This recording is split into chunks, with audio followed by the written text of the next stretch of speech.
Everyone says, always tell the truth, never tell a lie. Your teachers, parents, all elderly people say the same thing. Since childhood, you have heard this thing a lot of times. But today, we will see when it becomes mandatory to tell lies. Yes, there are certain situations in life when to tell lie is the best thing. If you do not tell lie, if you tell the truth, you are doing the wrong thing and you are creating problems for yourselves and for others. When is it? This is a very interesting thing, and this is a thing that we all must know, because this is a lesson for all of us. This is a lesson that will help us in leading our life in a better way. This is something very interesting, and to know this you have to study this poem My Mother at 66 by Kamala Das. My Mother at 66 by Kamala Das will tell us when to tell lies, how to tell lies, and why to tell lies. Okay, fine. Let us see a brief introduction to the poet. My Mother at 66 by Kamala Das. Kamala Das was born in 1934 in Malabar, Kerala. She is recognized as one of India's foremost poets. Her works are known for their originality, versatility, and the indigenous flavor of the soil. Kamala Das has published many novels and short stories in English and Malayalam under the name Madhavikirti. Some of her works in English include the novel Alphabet of Last, 1977, a collection of short stories Padmavati the Harlot and Other Stories, 1992, in addition to 5 books of poetry.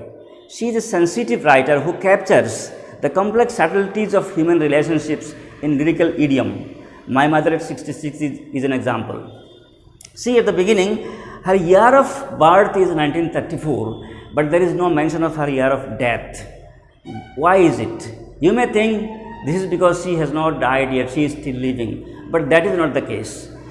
She was born in 1934 and she died in 2009. But why is it mentioned here? This is because those who published the book, they are not updating. They are still living in that casual way. They are not updating themselves. So in the year 2009 she died, and 10 years before her death in 1999 something happened in her life.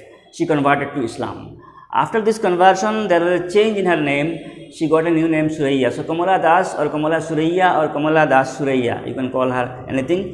If you search her in internet, in Google, you will find all this information.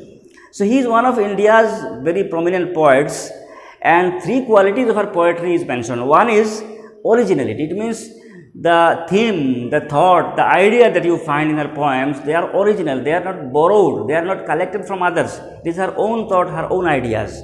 Second quality of her poem is versatility. Versatility means she writes on different topics. Her theme, her subject matter of her writing are different. Third quality is indigenous flavor of the soil. It means if you study her writing, her poems or her stories, you will find something about her native place, about Kerala, about India, about her own land. She has published many novels and short stories, and she had a pen name. Many authors take a pen name, and with that pen name they publish their writings. Their original name remains unknown. They do it for many reasons. Kamala Das also used a pen name, and that is Madhavikirti. Using the name Madhavikirti, she published her books, and the name of some of the books are mentioned here. And what are the topics, what are the subject matters that she deals with in her books, in her writing? Complex subtleties of human relationship.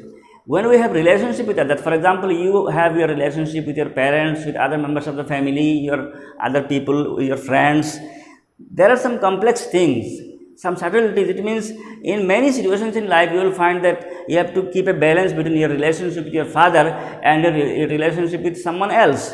Your relationship with your sister and your relationship with someone else. There is a fight, there are some complex situations. What to do? How to maintain it? How to keep a balance? These are the themes of her poem, and this particular poem, My Mother at 66, also projects such things. Very interesting poem it is. Let us see the poem then. Before you read the poem, you are asked to do one thing. You have to think over a certain topic, a certain point. What is it? Aging is a natural process. Aging means you grow old. Your age is, for example, now you are 17 or 18 years old. You were not of that age. You were once born. On the day of your birth, you were just as an infant. Your age became 1 hour.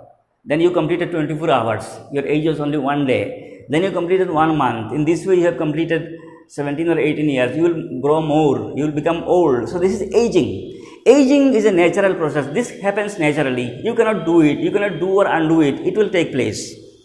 Have you ever thought what our elderly parents expect from us?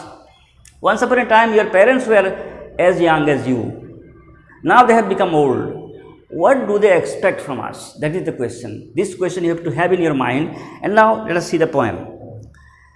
Driving from my parents' home to Cochin last Friday morning, I saw my mother beside me, doused, open-mouthed, her face ashen like that of a corpse, and realized with pain that she was as old as she looked, but soon put that thought away and looked out at young trees sprinting, the merry children spilling out of their homes. But after the airport security check, standing a few yards away, I looked again at her, one pale as a late winter's moon, and felt that old familiar ache, my childhood's fear. But all I said was, "See you soon, Amma." All I did was smile and smile and smile. Beautiful poem. One interesting thing about this poem is that it is a single line. There is no full stop anywhere in between. This means it's a single line, and it's a very short poem, a beautiful poem, and it carries a very significant message that we all should follow, we all should apply in our life. See, driving from my parents' home to Cochin last Friday morning, while composing the poem, the poet was talking about the previous Friday. What happened on that Friday? That she was going in a car to Cochin. Why? After a while, you will find that she was going to catch her flight. She was going to the airport in Cochin. Driving from my parents' home to Cochin. Cochin, you know, it is a city, with a port city, very significant place, a historic place in Kerala. Driving from my parents' home to Cochin last Friday morning, I saw my mother beside me. If you are driving in a car, you and your mother are together, then how come you say, "I saw my mother"? You were together, you started your journey from your home together, you were sitting one next to the other, you were driving, you are going together. How come you say, "I saw my mother"? By this "so" the poet means, I noticed, I looked at my mother. Yes, I looked at my mother who was sitting beside me. How was my mother at that time? She was doused, D-O-Z-E. Douse meant sleep lightly. Douse is a verb, it means sleep lightly. And this is not the kind of sleep that we have in our bed, the normal sleep. If you are traveling you are in a train or a bus, you are sitting and then you are just drowsing, half asleep that is called douse.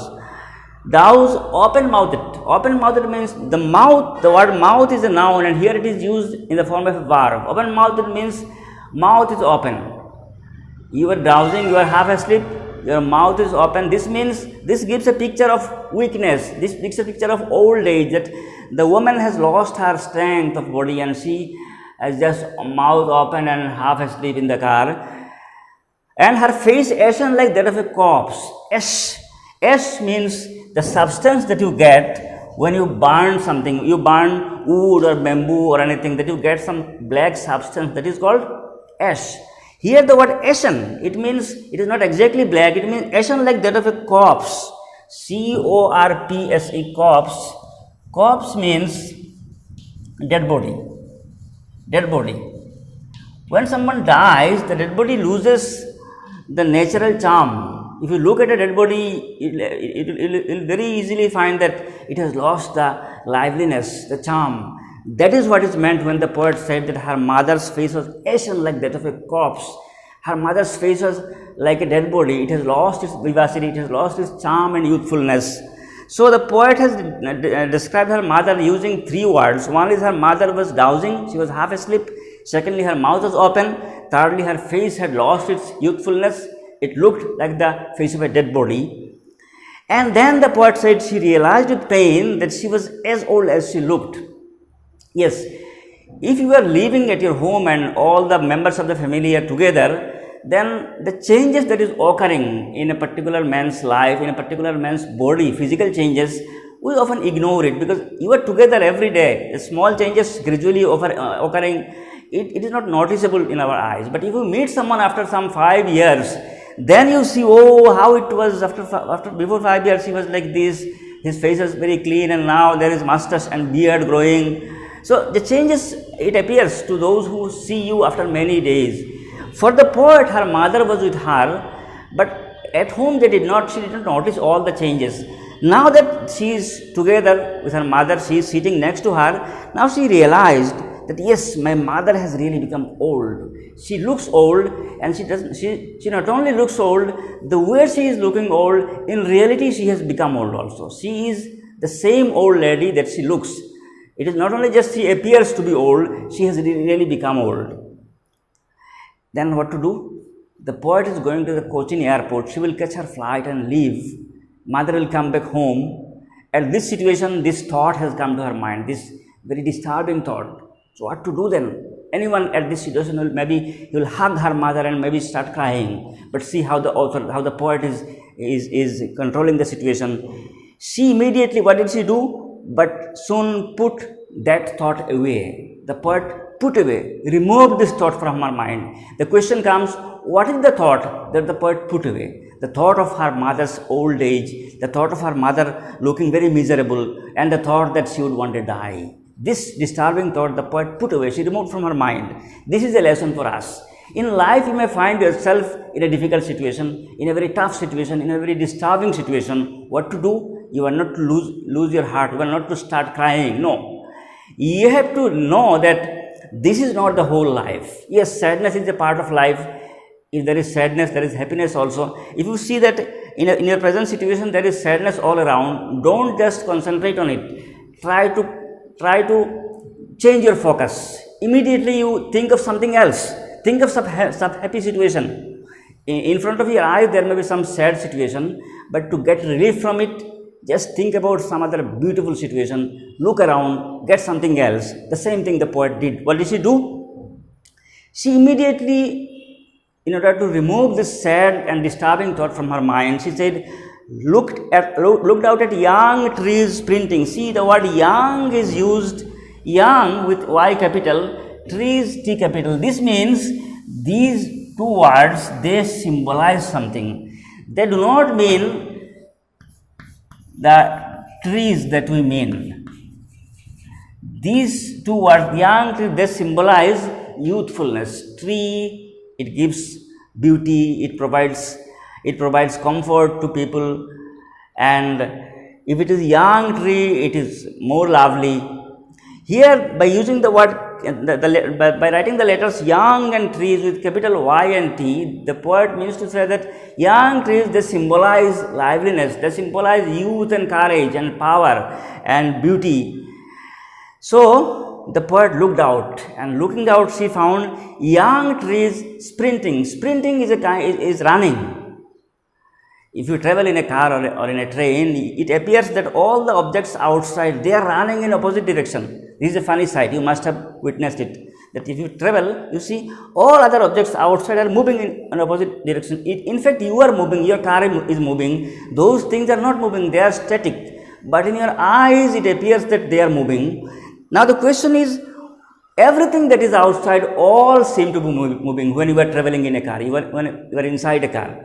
But the poet has made mention of only trees, not other things. And not only trees, she has made mention of young trees. Why? I have just told it that by this she does not exactly mean trees and young trees. She means youthfulness. That is what she means. That's why she has used the word young and trees. Although all objects, whether it is trees or buildings or anything, they seem to be moving in opposite direction. The poet has chosen these two words as a mark of symbol of liveliness, of vivacity, of strength.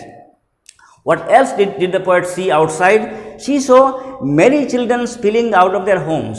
Merry, M-E-R-R-Y, merry. This merry is an adjective. It means, it's adjective. It means happy. And there is another merry you must know, M-A-R-R-Y, merry. This is a verb. It means to wed, to get married, wedding. So the poet said that looking outside, she noticed two things. It appeared that young trees are moving, first thing. Second thing is, small children are spilling out of their homes. Spill out means to run. From the, as the poet and her mother were traveling, and they saw small children coming out of their house, moving outside, running in happiness. So, looking outside, the poet saw two things that symbolize happiness, and the poet has done it. She wanted to change her mind. Suddenly, looking at her mother, she became very sad. To remove this sadness, she immediately looked outside, and looking outside, she found two beautiful scenes: small trees sprinting, small children running happily. This is a message for us. In life, when you find that the situation is very tough, it is very sad, there are other ways. So, immediately shift your attention. And when you shift your attention, out of these two things that the poet saw, one is trees running, another is small children coming out of their home happily. There is some difference in these two. What is the difference? The difference is that one is real. Small children coming out of their homes is a real scene, yes, but trees running, this is not reality. It just appears. It just appears in our eyes that they are moving. They are not actually moving. This means that when you look for some relief from sadness, in the same way as the poet was looking for, if you will seek for some relief, then the thing that you will find in front of you as a means of relief to make your mind normal, these things may be something real, or it may be something imaginary, it may be something fake also. In the same case, in this case, one is real, children coming out of their home happily, a real scene. Trees running is not a reality, it is an imagination, it is just an appearance, nothing else. It appears to the eyes of the poet, trees were moving. So, yes, in practical life you see, when you do not have fresh flower at home, people keep plastic flowers. Fresh flower is not there, plastic flower does not give any fragrance, any smell. Still people have it because at least it adds beauty to you. When you cannot afford local chicken, you can purchase some broiler, at least chicken you will have. So, when the real original thing you do not get, at least you can go for some duplicacy also. But still, what you need to do is to get relief for your mind, to shift your attention so that sadness cannot overpower your mind. You have to get relief. Whether you go for something real or something fake, that is a different thing. But there are chances, there are opportunities, there are available means by which you can give relief to your mind.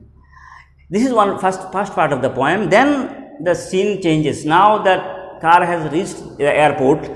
After the airport security check, standing a few yards away. Yes, the car has now reached the airport. The poet has gone in. The mother is standing outside. And in the airport, what happened? Security check is done. Yes, you all know. When you are traveling, your whole body, all your luggages, they are checked for security reasons. Whether you are carrying anything objectionable, whether you are carrying anything illegal with you, some checking is done. This is called security check. When security check is done, the passenger is asked to go to the departure lounge. Passenger now cannot come out. From inside only the passenger can see people standing outside, their own people. They can say bye bye, tata. This you can do from inside. You cannot come out. So in the airport, after the security check is done, the poet standing a few yards. Y-A-R-D, yard is a kind of distance of 3 feet. A distance of 3 feet is called a yard. The poet was standing some yards away from her mother. She was inside the airport and the mother was standing outside. I looked again at her. Again the poet looked. Earlier she looked at her mother when they were traveling together, one sitting next to the other inside the car. She became very sad. Immediately she gave relief to her mind by looking outside, by seeing small young trees and merry children. Now they are away. She is inside the airport, the mother is outside. Again she looked at her mother, and now she finds that her mother was one, W-A-N, means colorless. Her mother has lost her youthful charm. Her face has become colorless. Pale, it means she has faded. The same thing. The color is gone, the brightness is gone, youthfulness is gone. As a late winter's moon, the poet compares her mother's face to a late winter's moon. This may be a question. Why does the poet compare her mother's face to a late winter's moon? See, in winter season, especially when it's late winter, there is fog in the sky. And because of the presence of fog, the moonlight becomes faded, it becomes pale, it loses its brightness. You get a very poor moonlight. The same is the case, winter is the last season of the year. During winter, moonlight loses its brightness. And the same is the case, old age is the last stage of one's life. And in this age, people start losing their brightness, losing their youthfulness. They do not have the youthful beauty they used to have earlier. So the poet has very appropriately compared her mother's face to a late winter's moon. In the late winter, fog's presence makes moonlight faded. It makes moonlight very dim. The same is the case because of old age, because of the coming of old age, the poet's mother has lost her youthful beauty. She has lost her brightness of face. And felt that old familiar ache. Looking at her mother now, the poet felt that old familiar ache. Familiar means something that is known. It is not new. It is not strange. It is something quite known. What is it? The poet has had a familiar ache. S-E-H-E ache means pain. You have headache. You have body ache. Since childhood, the poet has had some ache, some sadness, some pain in her mind. Why? Because she was always quite conscious that one day my mother will die and I'll have to live the rest of my life without my mother. I'll have to live my life in a sad way. My mother will be gone. This thought is not new. This thought is very familiar. This is an old ache. This is an old pain that is quite familiar. It is something well known. Since childhood, he has had it. And this old familiar ache again came back to her mind. What to do now? She said, it's my childhood's fear. Since childhood, she has had this fear. What to do now? Any other normal human being will start crying and say, oh my God. No. The poet we earlier found in the car, she did not lose her heart. She acted in a very judicious way, in a very intelligent way. She is psychologically very, very stable. Instead of crying, instead of creating a scene, she just looked outside, and by looking outside, she got something very bright and she got some relief. Now what to do? She will do the same thing. She said, when she looked at her mother, an old familiar ache came back to her mind, the thought that my mother will die one day. When I come back from my trip, when I come back home, maybe my mother will no more be there. This thought disturbed her, but she said, all I said was, see you soon, Amma. I am coming, I will meet you. That is the telling lies that I told you. Inside her mind, her heart, there is burning. She is burning, she is disturbed. There is sadness. She is afraid that my mother may die when I come back home. I may not find her alive again. But what she is saying, she is not saying this thing. She is not saying, oh my mother, you will die, what is it? No. She is just saying, see you soon, Amma. She is telling a lie. And this lie is essential. If she does not tell this lie, if she starts crying, then her mother will feel disturbed. Her mother may have high sugar, she may have high BP, she may fall down. This kind of reaction on the part of the poet will create difficulty for herself, for her mother. So she is doing the thing in a very psychological way, she is doing it in a very intelligent way. Instead of making a scene, instead of bursting into tears, she is just saying, see you soon, Amma. And all I did was smile and smile and smile. Was it a time for smiling? No. Inside her mind, she was crying like anything. But outside, she showed a false smile, a fake smile. And she made a fake promise, we are meeting soon. Although in her heart, she is afraid that her mother may die. In this situation in life, this is a very common thing. Any individual may face such situations in life. But what to do? This is called life skill. You need to have some certain life skills, how to handle situations, how to control your emotions. You are not to burst into tears. You have to control yourself. You have to act in a judicious way, in a very smart way. And in acting in a judicious and smart way, it may mean that you have to tell lies. This telling lies is essential. If you do not tell lie, you will create difficulties and problems for others. If you tell lies, you have done the right thing. So this poem teaches us this very important message for life. This is a lesson for all of us that we will utilize in our life. It's a very nice poem. Let us conclude the video with reading the poem once again. My Mother at 66 by Kamala Das. Driving from my parents' home to Cochin last Friday morning, I saw my mother beside me, doused, open-mouthed, her face ashen like that of a corpse, and realized with pain that she was as old as she looked.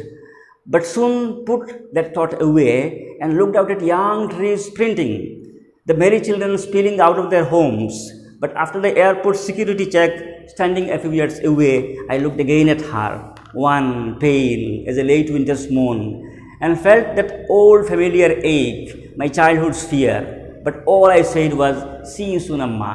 All I did was smile and smile and smile. With this, let us end this video. Thank you very much.